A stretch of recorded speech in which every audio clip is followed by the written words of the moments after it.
அனைவருக்கும் என் அன்பான வணக்கம். வாழ்க்கை நம்மளுக்கு ஒவ்வொரு நொடியும் பலவிதமான வாய்ப்புகளையும் பலவிதமான சூழ்நிலைகளையும் நம்மளுக்கு முன்னாடி முன்னிறுத்துது. அந்த சூழ்நிலைகள்லையும் அந்த வாய்ப்புகள்லையும் நாம் எப்படி எதிர்வினையாற்றுறோமோ அதுதான் நாமளாக உருவாகும்.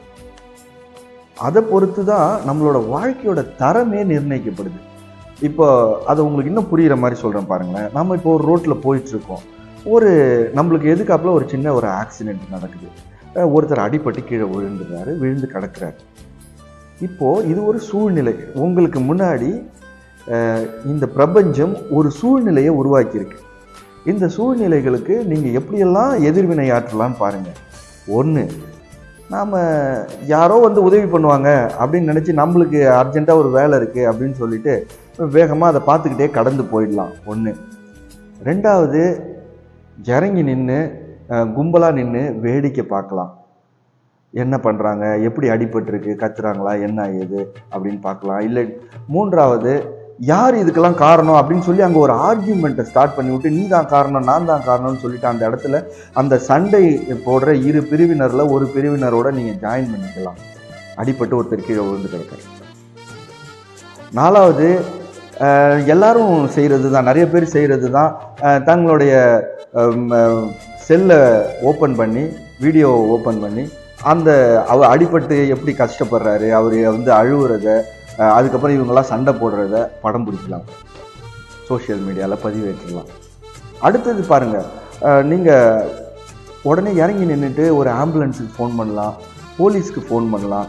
இல்லை உங்களுக்கு தெரிஞ்ச போலீஸ்காரர் இருக்கலாம், அவருக்கு ஃபோன் அடித்து இந்த மாதிரி இங்கே ஒரு ஆக்சிடென்ட் நடந்திருக்கு, இமீடியட்டாக இந்த இடத்துக்கு யாராச்சும் வர சொல்ல முடியுமான்னு கேட்கலாம். இல்லை நீங்கள் அடிப்பட்ட இடத்துக்கு பக்கத்தில் ஒரு 100 மீட்டருக்குள்ளார ஒரு போலீஸ்காரர் நிற்கிறாருன்னா ஓடி போய் அந்த போலீஸ்காரை கூட்டிகிட்டு வரலாம், உதவிக்கு கூப்பிட்டுட்டு வரலாம். அதுக்கப்புறம் ஒரு முதலுதவி தெரிஞ்சவராக இருந்தால், இப்போ எல்லாருக்குமே முதலுதவி தெரியும், அவருக்கு தேவைப்படுற ஒரு சின்ன முதலுதவியை செய்யலாம். அந்த காலில் அடிபட்டிருக்குன்னு வச்சுப்போமே, காலை லேசாக தூக்கி பிடிச்சிக்கலாம். இல்லை எதுவுமே அதுமாரி ஏதாச்சும் ஒன்று செய்யலாம். அவருடைய வலியை அந்த நேரத்தில் சிறிதளவில் நம்ம போக்கலாம். தண்ணி கொடுக்கலாம். அப்படி சில பேர் அங்கே நின்றுக்கிட்டு தண்ணி வாங்கிட்டு வாங்கன்னு சொல்லுவாங்க, அந்தமாரி செய்யலாம்.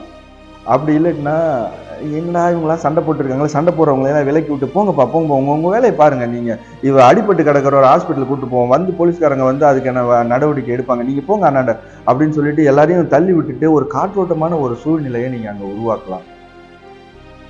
இப்படி பலவிதமான ரியாக்ஷன்ஸ், பலவிதமான எதிர்வினை ஒரு சூழ்நிலைக்கு ஏற்ப நாம் அந்த இடத்துல செய்யலாம். எல்லாமே 2 விஷயந்தான். ஒன்று இந்த எல்லா எதிர்வினைகளுமே நம்ம 2ஆக பிரிக்கலாம். ஒன்று சுயநலம் சார்ந்தது, நாம சார்ந்தது, நம்மளை பிரதானமாக வச்சு செய்யக்கூடியது. இன்னொன்று, யாரோ ஒருத்தன் கஷ்டப்படுறான் இல்லையா, அந்த கஷ்டப்படுறவனை பிரதானமாக வச்சு செய்யக்கூடியது. 2 விஷயம்.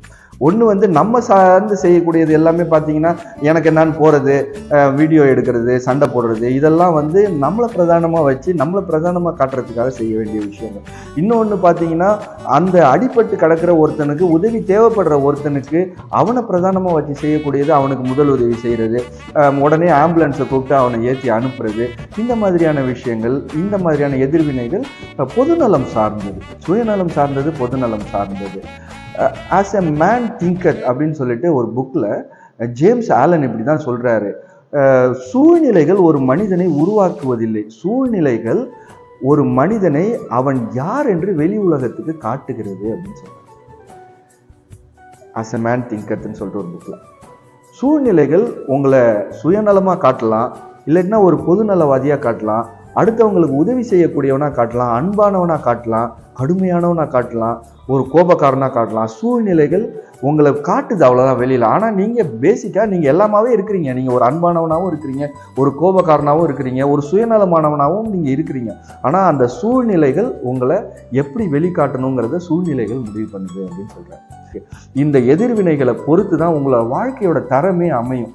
அதை பொறுத்து தான் நீங்கள் உங்களோட வைப்ரேஷன். ஒருத்தரை பார்த்தோன்னே இவர் எல்லாருக்கும் உதவி செய்வார், இவர் பார்த்தா எல்லாருக்கும் உதவி செய்யக்கூடிய ஒரு கருணை உள்ள மனிதனாக தெரியுது அப்படிங்கிறது வைப்ரேஷனே தெரியும். ஒருத்தரை பார்த்தாலே தெரியும். இருக்குது, ஒருத்தரை பார்த்தோன்னே சொல்லிடலாம் இவர் உதவி பண்ணுவார் அப்படின்னு சொல்லி. நிறைய பேர் இருப்பாங்க.